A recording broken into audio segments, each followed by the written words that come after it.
Marc Márquez torna al lloc del crim, on fa 5 anys el de Cervera va entrar a una espiral de lesions per culpa de la caiguda que va patir el Gran Premi d'Espanya al circuit de Jerez mentre intentava remuntar posicions després de caure's. Aquella caiguda li va canviar la vida a Marc Márquez. Va estar a punt de deixar les dues rodes i retirar-se. També es va veure obligat a passar 4 vegades pel quiròfan per intentar-se reparar el seu braç dret, havent-se d'anar als Estats Units a buscar solucions.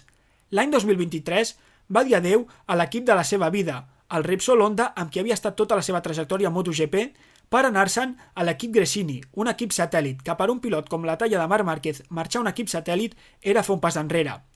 Però allà Marc Márquez es va tornar a sentir pilot.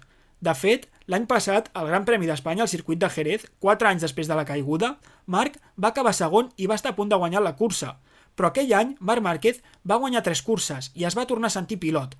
A més, gràcies a la seva bona temporada, aquest any Marc Márquez pot dir que és líder del Mundial perquè està corrent en el millor equip i a la millor moto, a l'equip Ducati oficial, on de moment Marc Márquez la seva temporada està sent espectacular.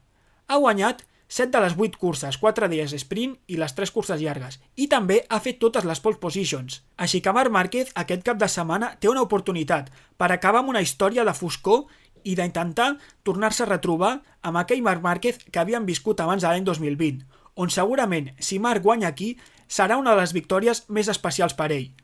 Però per fer-ho haurà de batre el seu company d'equip, a Pecco Bagnaia, el seu germà, Àlex Márquez, i a la resta de Ducatis, i també a unes KTM que donen la sensació que van fer un pas endavant a Qatar, sobretot Maverick Viñales i un Pedro Costa que arribarà a Jerez amb ganes de reivindicar-se.